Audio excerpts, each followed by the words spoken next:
Warren Morris hits a deep drive down the right field line. That ball is gone! LSU wins the College World Series on a home run by Morris. What's up, everyone? Welcome back to the 60 Feet 6 Inches LSU podcast. As always, thank y'all for joining me.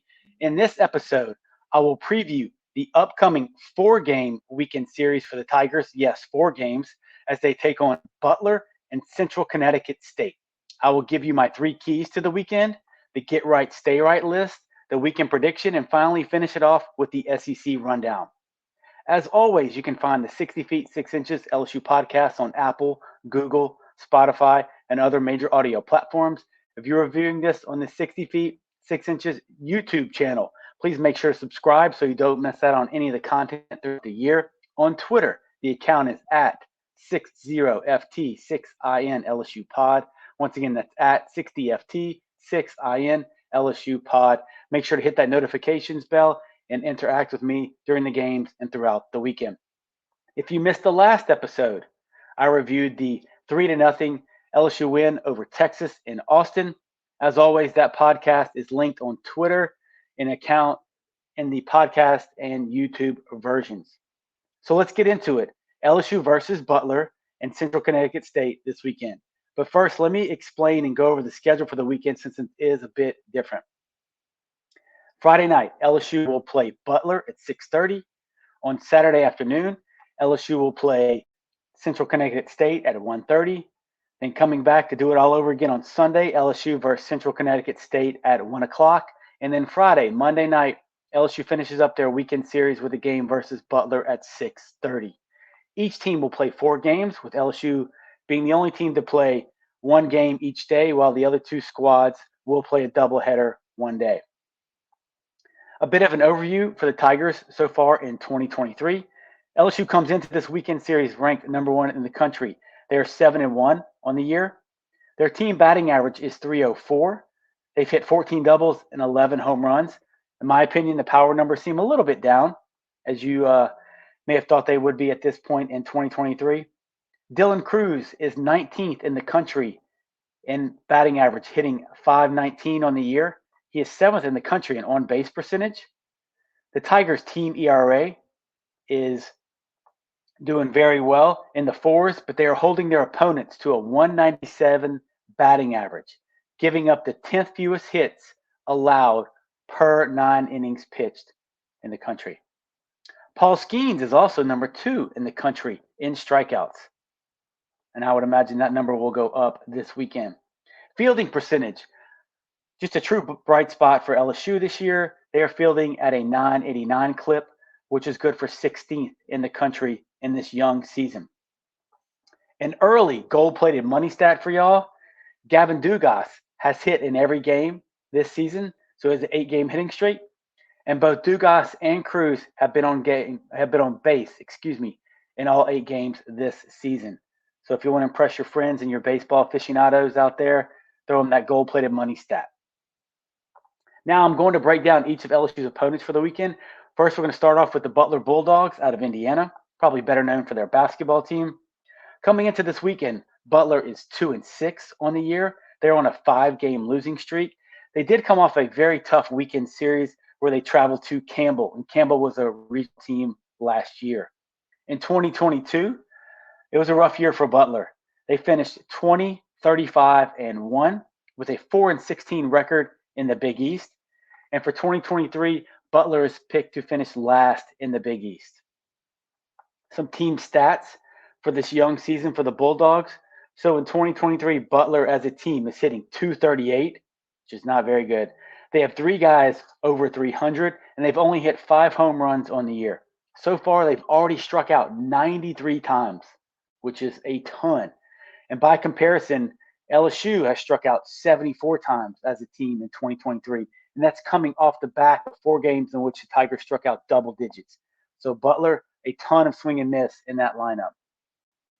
From a pitching staff perspective, Butler has an 8.57 team ERA. Their opponents are hitting .307 against them early in the season, and they have struck out 71 opposing batters and walked 55. So not a big differential there when you look at strikeout to walk ratio for the Butler Bulldogs pitching staff. Fielding, it's pretty rough as well. It's all around been a rough start for Butler this year.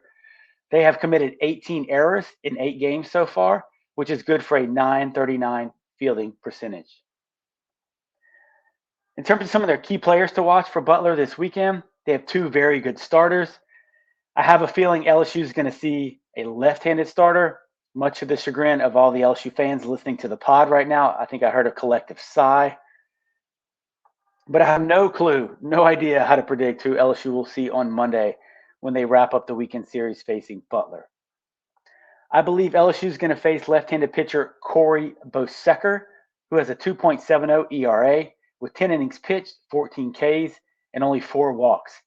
He is only allowing hitters to hit 171 against him, so very impressive for that young man. And that was coming off the back of a good year in 2022.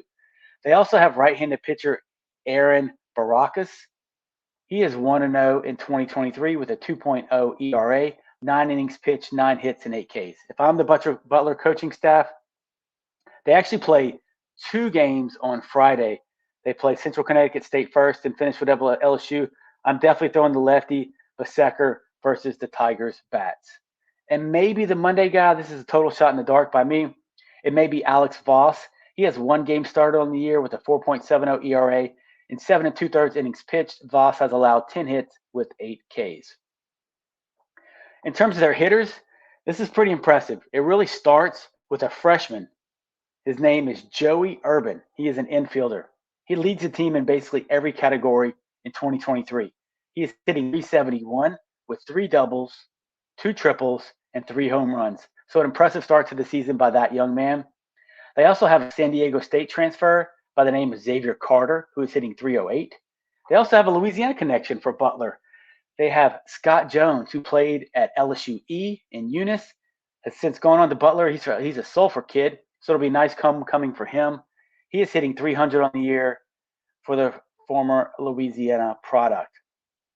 And they also have Carter DeRiggi. I don't know if he's any relationship to the DeRiggi that goes to Iowa, who tortured LSU on Saturday. But DeRiggi for Butler is hitting .294 with 2 doubles on the year. And that's really about it. Look, there's not a ton to go off of when you look at these teams. They didn't have a great year last year. Big-time roster turnover. Haven't gotten off to a great start this year. They do have a challenging schedule. When you look at playing Campbell, then LSU, they face Michigan in the midweek. They face Notre Dame in the midweek. I think they have a 3-game set with Cincinnati coming up. They have a new coach there. I think this is his 2nd year there. So he's really trying to up the level of that program. Obviously, they're not picked to finish very high in the Big East, actually last. So that's not high at all. But he's trying to turn the program around. It's just going to take some time, I think. Getting on to Central Connecticut State. And I'm going to be honest, I'm going to call them CCSU from now on just because Central Connecticut State is just a mouthful. Coming into this weekend, they have not played a game. They were supposed to have a game on Tuesday. It got canceled. So they are much like Western Michigan. I'm sure weather is a huge factor for those guys. I don't know if they've been outside yet or not, but have not played a live baseball game that counts in 2023. In 2022, though, they're actually referred to as the Blue Devils, and they have a really cool mascot, cool logo design. CCSU went 29-18, 17-10 in conference play, and they are in the Northeast Conference. LSU does have some history with CCSU. If you remember in 2021, when LSU went to the Eugene Regional out in Oregon, they actually played CCSU, I believe, in an elimination game, and LSU won that contest 6-5. This year, they are picked to finish first in the Northeast Conference for 2023. When you look at some of their team stats from 2022, as a team, they hit .293 with 45 home runs. They had a very good pitching staff with a 4.58 team ERA, a 2-to-1 strike-to-walk ratio for that staff, and they allowed a .297 opponent batting average.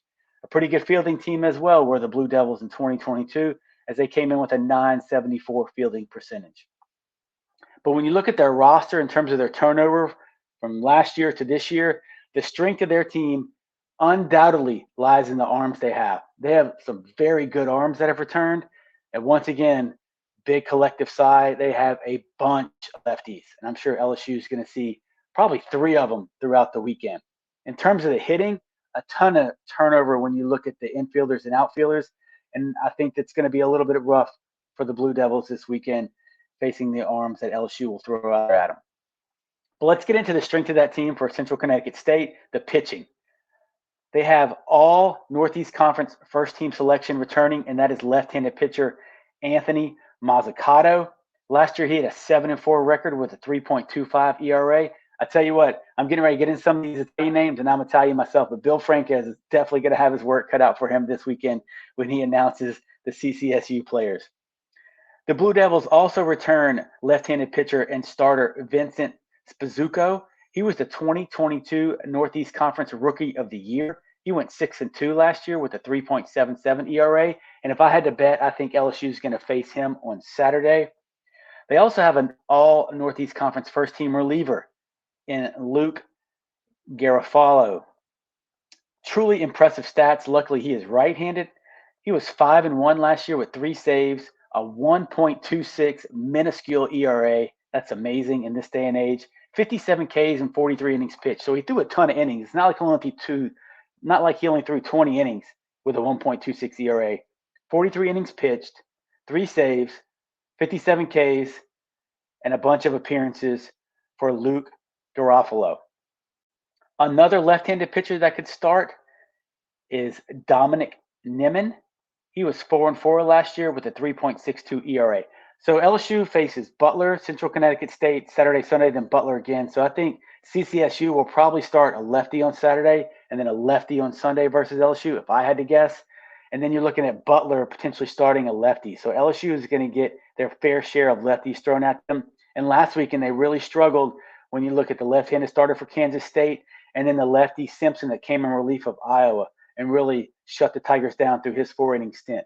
Now, they got some of that mojo back when you look at how they hit the lefties for Sam Houston and just the damage they did in that game in general.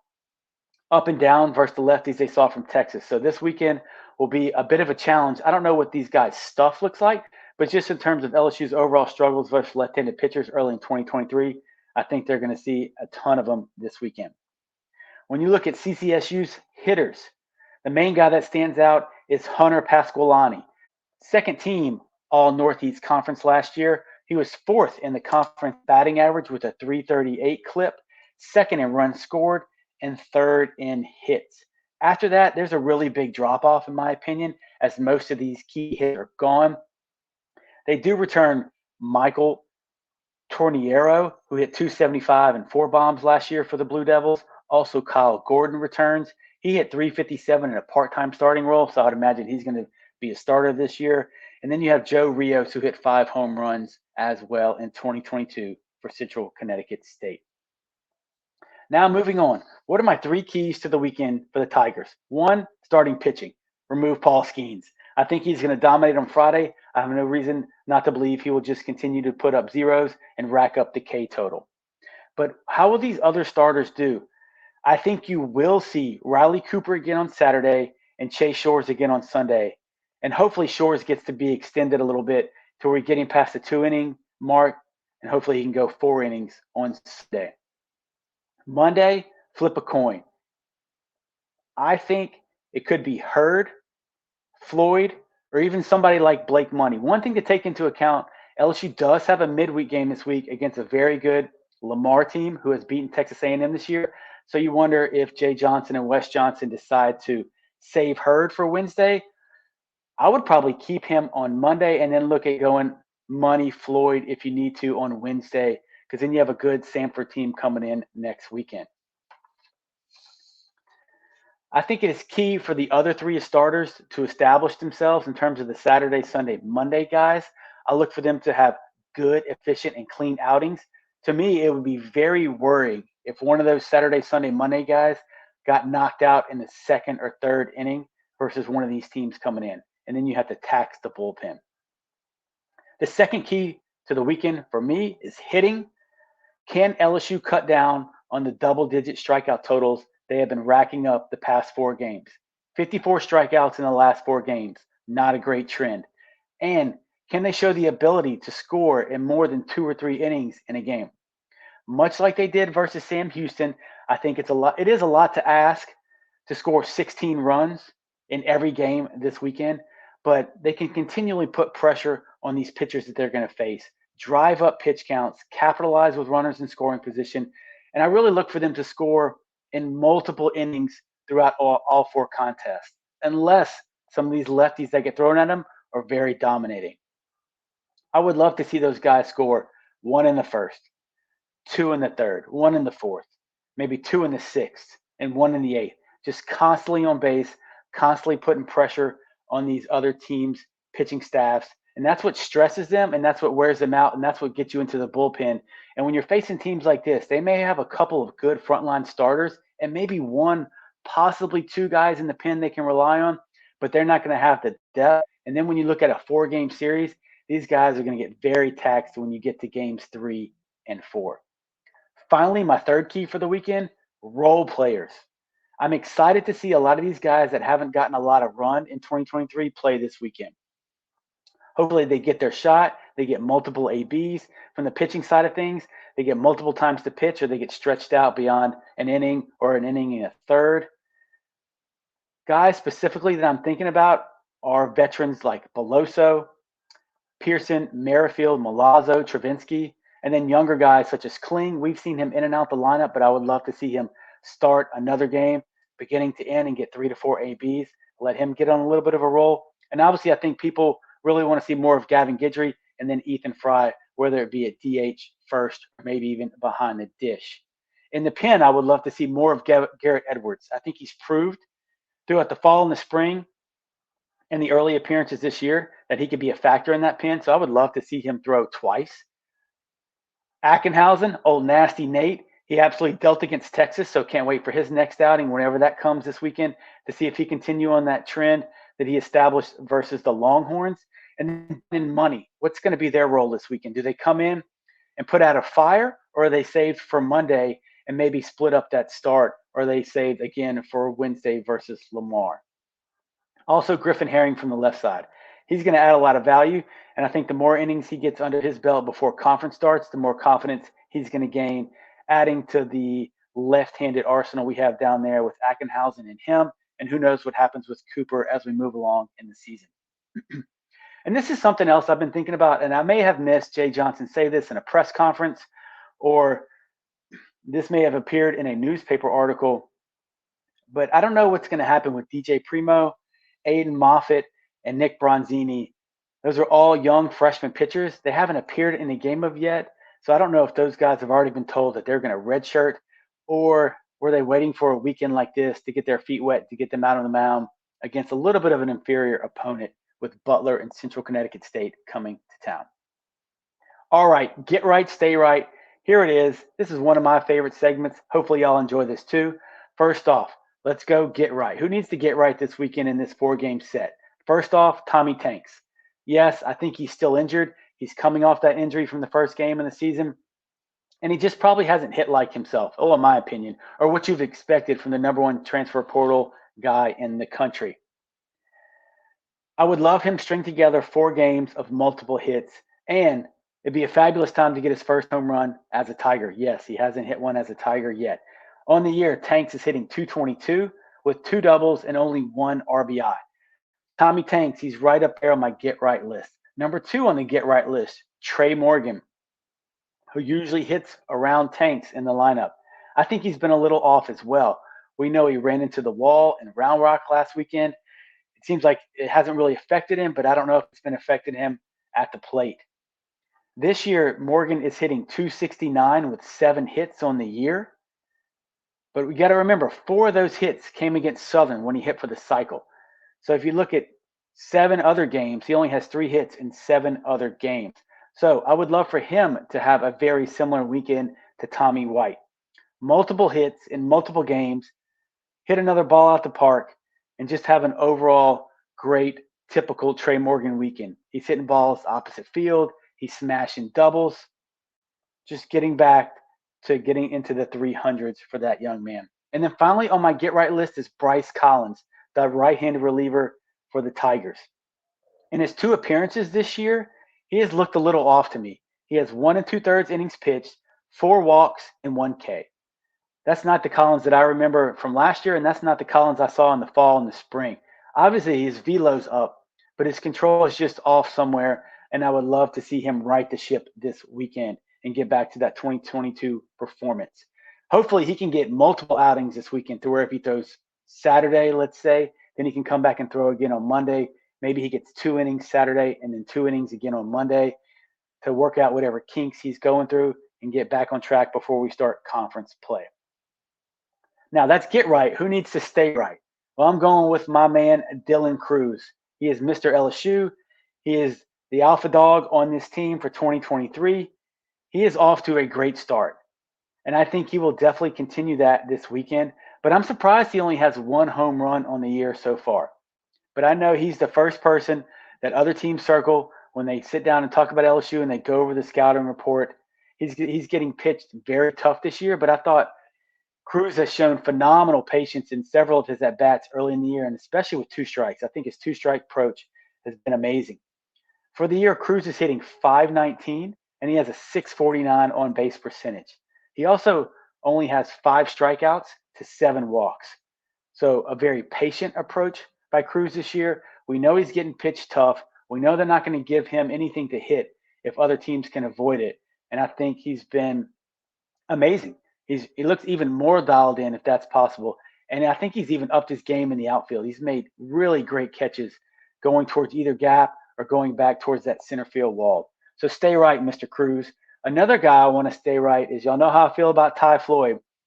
But Ty Floyd, I want you to stay right this weekend. And does he earn his first start of the year for the Tigers with a 4-game set coming up? Does he make a brief relief appearance over the weekend and then start Monday or start Wednesday? I don't know. But I just want Ty Floyd to keep throwing darts out there. So far in 2023, Mr. Floyd has 2 appearances with 6 innings pitched, 2 hits, and 9 Ks. And what I would love to see from Ty this weekend, we know he has a dominating fastball, and he can really throw 80% fastballs and live off that and get the majority of people in country out. But I think this weekend when he comes in, I would love to see more of his other pitches, his curveball, his much improved changeup, to go along with that dominant fastball, just to get him comfortable throwing those pitches in different counts, right? Like a 1-0 changeup or a 2-1 breaking ball, to where I'm sure him and Wes Johnson know that he can dominate against probably both of these lineups with his fastball. But let's start mixing some other pitches in so that he's ready to roll for SEC conference play. Finally, my prediction for the weekend. I think LSU is going to win all 4 games. I think this is more about LSU than it is against the other teams. I truly do. I think they do have the ability to struggle early on versus CCSU and their pitching staff, especially if they see back-to-back left-handed starters on Saturday and Sunday, and then CCSU does have that big-time arm in the pen. I think the LSU pitching staff is going to dominate both of these lineups and throw up a ton of zeros on that scoreboard. I would love to see a big power display from these LSU hitters, especially once they get into the bullpen of these other 2 teams. And with Central Connecticut State not having played any games, sometimes scouting reports can be a bit thin. You know, you have to rely on what people remember from last year with who they have coming back, much like the Texas game where Texas rolled out 5 and 6 relievers. You wonder if LSU had a complete scouting report on all those guys, being it was the 7th game of the season. I'm also very interested to see other position players, as I mentioned earlier, get used more often. Hopefully LSU can establish a big lead and Jay Johnson can rotate guys in the 5th and 6th inning and leave them out there and get them 2 or 3 ABs if possible. And I want to see how some of these guys play in the field. And then finally, I'm very interested to see how the pitching rotation shakes out for this weekend with the odd 4-game set. I mentioned it briefly before, but do Cooper and Shores stay in the weekend rotation? Who starts Monday? And then subsequently, who starts Wednesday versus Lamar?